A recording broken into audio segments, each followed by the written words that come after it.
有人形容2025年美国正悄悄发动一场金融屠杀，听起来是不是毛骨悚然？台湾会不会成为第一个送人头的牺牲品？如果真有金融风暴逼近，提前逃生现在已经来不及了吗？普通人还有最后自救的机会吗？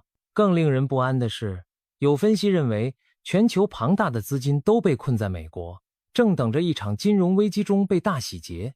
这听上去像惊悚电影的情节，但或许并非空穴来风。关税战只是开局的小菜一碟，真正的大戏是汇率之战。昨天的日本遭遇过这一幕，今天的主角又会是谁呢？别急，我们慢慢道来。回想最近几年的国际贸易纷争，美国对多国挥舞关税大棒，让全球贸易链风声鹤唳。表面上看，关税大战是在逼迫制造业回流美国，削减贸易逆差，但这可能只是前菜，真正的主菜是一场汇率战。美国的真正企图是通过操纵汇率来收割利益，要么让其他国家的货币被迫升值，要么设法压低美元的价值，以此控制全球资金流向美国。想象一下这盘算有多高明。一方面，他国货币升值等于削弱了那些国家的出口竞争力，原本便宜的外国产品变贵了，美国产品相对便宜，自然有利于美国制造业和出口。同样的商品，原先美国买外国的便宜，现在外国货币升值后就变贵了，美国人反而可能买本国货，这不就是变相提高了对外国商品的关税吗？另一方面，美元如果适度走弱，对于美国来说还有额外好处。美国欠着世界各国一屁股债，国债、公司债，到处都是外国投资者的美元资产。如果美元贬值，那么美国偿还这些债务的实际负担就变轻了。打个比方，美国向国外借了100美元，原本值人家700块本币，现在美元一贬值，也许只值630块本币了，等于悄悄打了个8折，把债还了。这是不是比公开赖账高明得多？特朗普政府时期，我们已经看到了些端倪。当年特朗普挑起关税大战时，全球金融市场暗潮涌动，美元指数一度下跌，欧元、日元等竞相升值。美国财政部高官甚至放话不在意美元走弱。关税战的硝烟里其实隐藏着汇率战的火光，让美元别那么强势，让别人的货币升值上去。结果就是美国贸易数据稍有改善，制造业看到希望，而那些出口导向国家日子开始不好过了。可以说，美国早已经布下了一步连环棋。第一步是关税施压，第二步就是引发汇率连锁反应。关税只是开胃菜，真正让各国肉疼的是随之而来的汇率急剧波动。历史总是惊人的相似。要了解今天发生的事，不妨回顾一下1985年的广场协议。那一年，美国拉着西德，现在的德国、日本、英国、法国5国在纽约广场饭店开了个会，决定联手干预外汇市场，让美元贬值。为什么？因为当时美国对日本贸易逆差严重，纽约和底特律的工厂都快干不下去了，而日本靠着廉价日元赚得盆满钵满。广场协议之后，日元仿佛坐上火箭，对美元汇率急升。协议签署时，1美元还能换240多日元，不到2年时间竟然升值1倍，1美元只能换120日元左右了。日元如此快速升值，直接削弱了日本商品的价格优势。日本企业突然发现，他们辛辛苦苦出口到美国的商品，换回的日元变少了，而美国商品对日本消费者来说便宜了许多。日本政府和央行当时有点慌了，出口不行了，怎么办？只能刺激内需啊。于是日本开始大幅降息，鼓励国内投资和消费，钱一下子变便宜，大量涌入股市和房市，结果泡沫越吹越大，东京的地价疯狂上涨，股票市场也是日进斗金，人人以为经济依然在腾飞。可是好景不长，泡沫终究要破裂。到了1990年前后，日本股市和房市双双崩盘，银行坏账累累，经济一蹶不振。接下来发生的事，大伙儿应该都听说过。日本进入了所谓失落的20年，有些人说30年也不为过。经济增长徘徊不前，年轻人就业艰难，整整一代人的梦想被拖慢了脚步。曾经在80年代风光无限的日本，仿佛一下子被按下了暂停键。而这一切很大程度上始于广场协议后的汇率巨变，日本被迫承受日元升值的苦果，从此元气大伤。可以说，美国用一招货币升值的杀手锏，就让竞争对手日本从巅峰滑落下来。昨天的日本会是今天的谁？这个问题现在越来越多人在问，因为他们开始在别的国家身上看到相似的影子，而许多人首先想到的就是如今的台湾。最近发生在台湾的一幕，让经济圈倒吸一口凉气。短短1个月内，新台币对美元汇率狂飙约1成。要知道，对于汇率这种平日稳扎稳打的小数点游戏来说，1成的变动简直像地震一样罕见。5月初的新台币走势可以用疯狂来形容，单日升值超过 3%， 连续2天狂升超过 6%， 创下近40年来最大单日涨幅和最迅猛的周期涨幅。一时间，金融市场一片哗然，到底发生了什么？台湾怎么突然钱变这么值钱了？表面原因很容易找到，有人说这是因为台湾经济形势好，出口成绩亮眼，热钱涌入，推高了台币。也有人把矛头指向台湾的寿险业者。原来台湾的各大寿险公司这些年累积了天量的海外资产，很多都是以美元计价的美国债券。当台币开始升值的讯号出现后，寿险公司为了避免外汇损失，只好抛售部分美元资产换回台币，减少美元部位。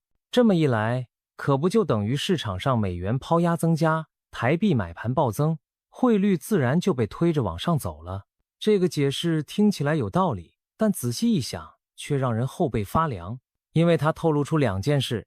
第一，台湾的金融机构把太多鸡蛋放在了美元这个篮子里，一旦风向不对就不得不疯狂撤离，结果反而加剧了汇率波动，这几乎是一种自我实现的恶性循环。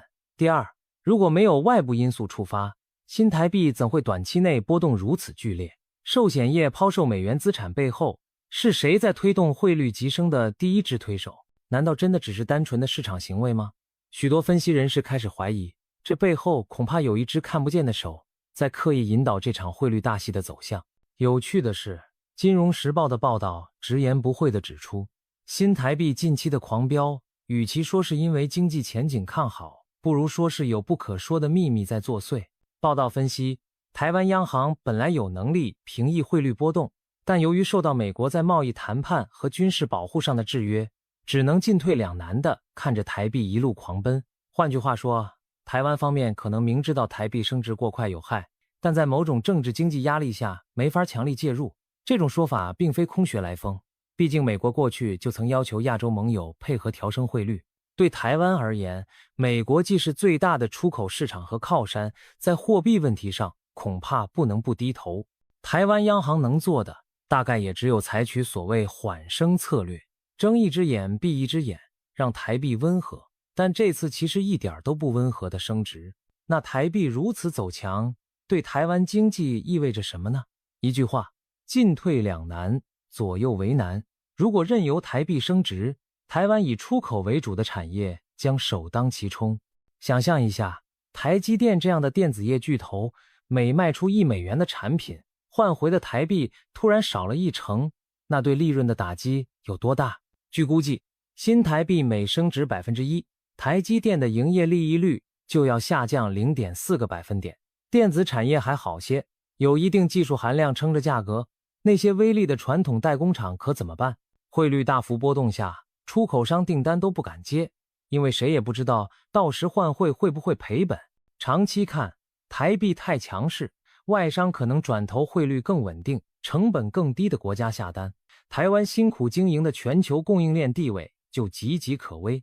上一次台币如此强势是在上世纪90年代初，那时台湾不少工厂不得不西进到大陆寻找成本优势，就是因为留在本地已经没竞争力。历史的车轮似乎又转到相似的路口，台币升值过快，出口产业要么升级，要么出走，否则只能等着被淘汰。可如果不让台币升值呢？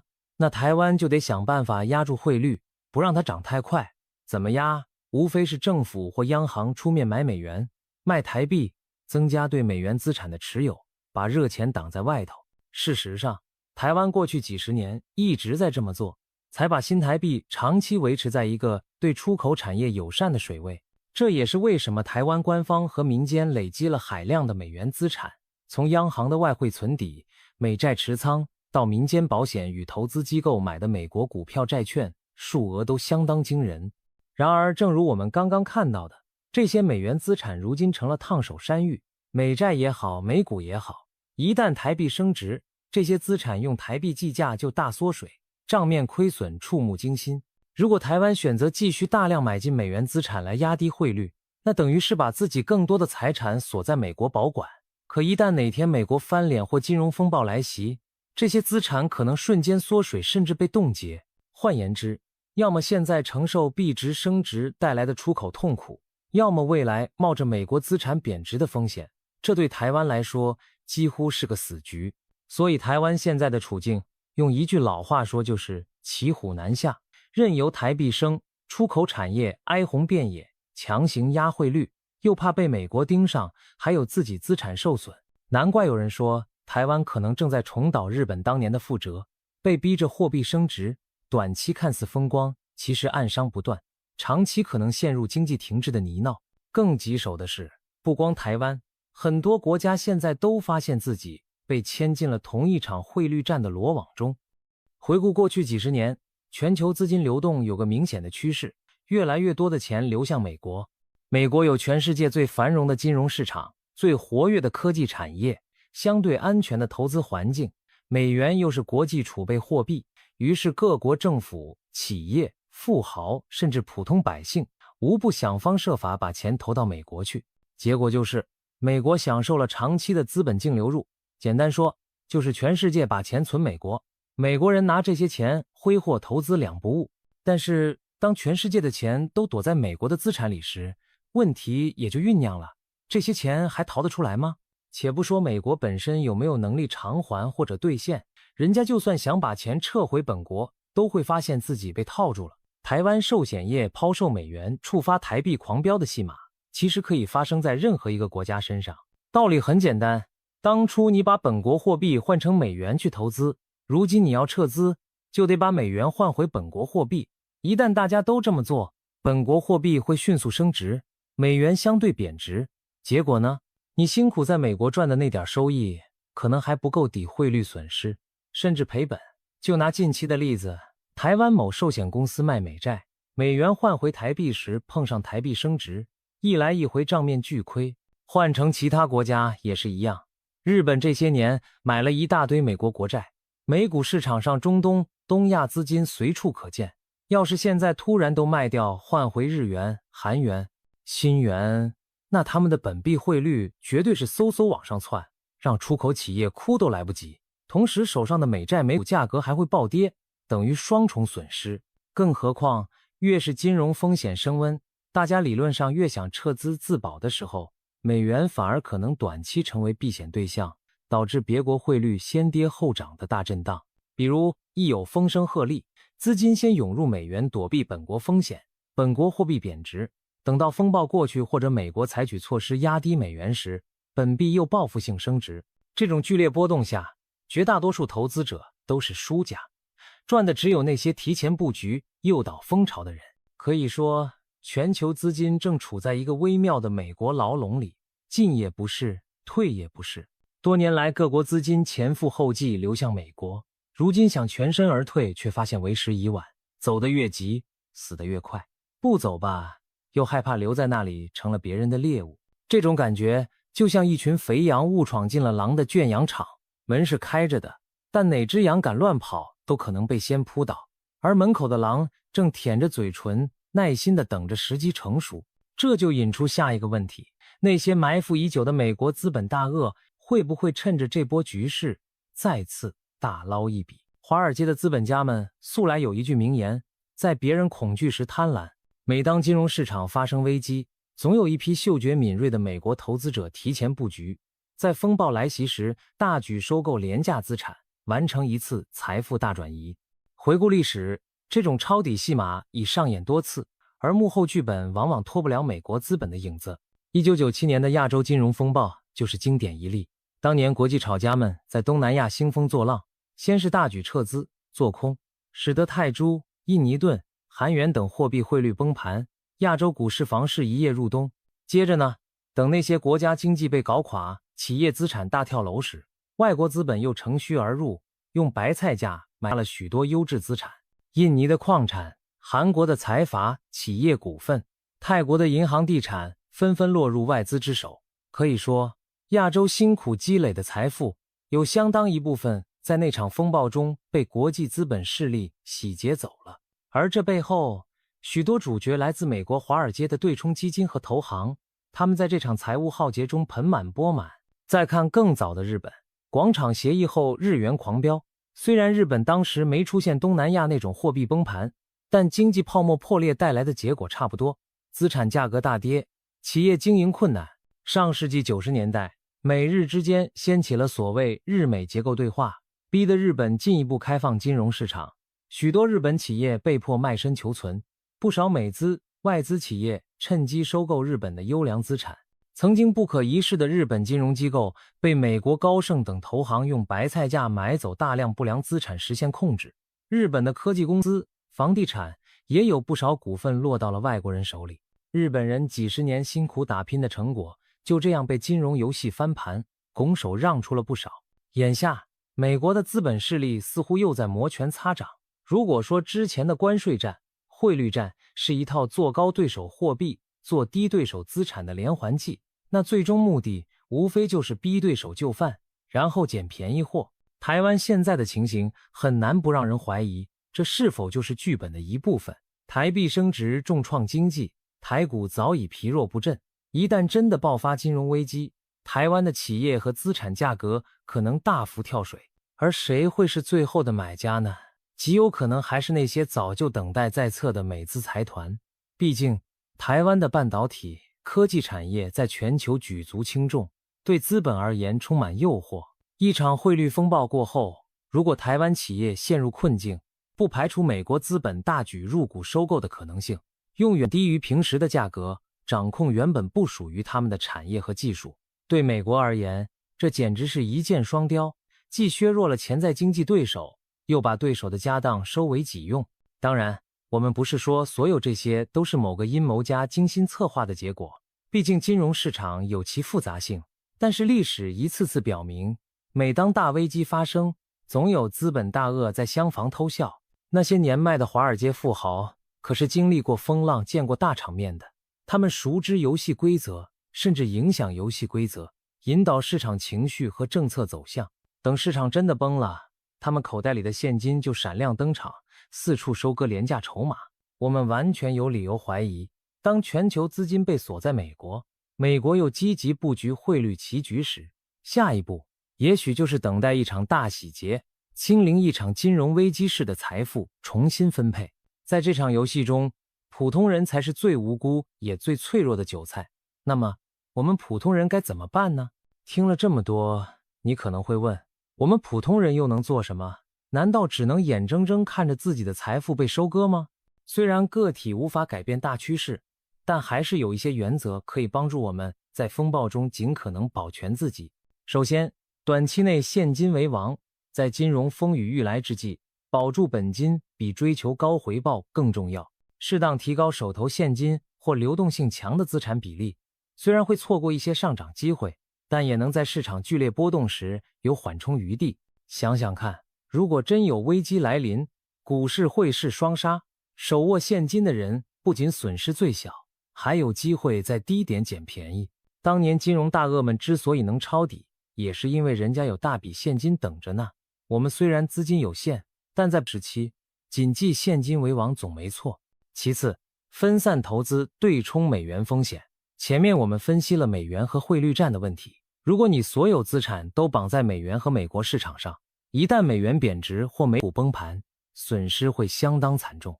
所以现在是审视自己资产配置的时候了，适当考虑将部分资产转向其他货币或地区，例如欧元区、日本，甚至新兴市场的一些抗风险资产。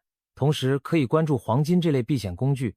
黄金历来是对抗货币贬值和动荡的硬通货，在各国央行大放水或者汇率大战时，黄金往往表现不俗。当然，分散并不意味着盲目把钱乱丢，而是有策略地降低单一市场、单一货币的风险敞口。不要把鸡蛋全放在一个篮子里，这道理永远适用。特别是当那个篮子正处于别人的瞄准镜下。最后，警惕短期反弹可能是陷阱。如果金融危机真的酝酿中，不要被短暂的市场反弹所迷惑。历史上，大崩盘前常常伴随着最后的疯狂，或所谓死猫跳。市场在下跌趋势中突然出现一波快速反弹，让大家以为转机来了，结果反而把新的资金诱骗进去接盘。比如1929年美国股灾初期就出现过多次反弹，让许多人误以为已触底，随后才发现不过是更大跌势的前奏。如果未来美股在高位震荡后突然暴跌，很可能美联储或政府会出来安抚，市场也许会出现几星期的反弹修复，但这并不意味风险解除，可能只是为了给出逃的资本一个窗口期。而普通投资者千万别在这冲进去接刀，保持谨慎，观察大趋势明朗后再行动，比贪那点反弹收益要明智得多。总之，对于普通人来说，未卜的金融风暴并非完全不可准备。控制风险，保住本金，分散配置，耐心观察，这些都是我们保护自己的基本武器。与此同时，多关注国际局势变化，提升金融知识，也能让我们在资讯上不至于落后，被人牵着鼻子走。从关税战到汇率战，再到可能到来的金融风暴，整个世界正走入一个金融新战争时代。在这个没有硝烟的战场上，货币汇率和资本流向就是决定胜负的武器。回顾历史，美国一次次巧妙运用这些武器，维护着自己的经济霸权，而其他国家若一着不慎，往往满盘皆输。未来20年的全球命运，很大程度上将由这场金融战役的结果来决定。对台湾来说，现在无疑处在风口浪尖，台币狂升，仿佛当年日元急涨的翻版。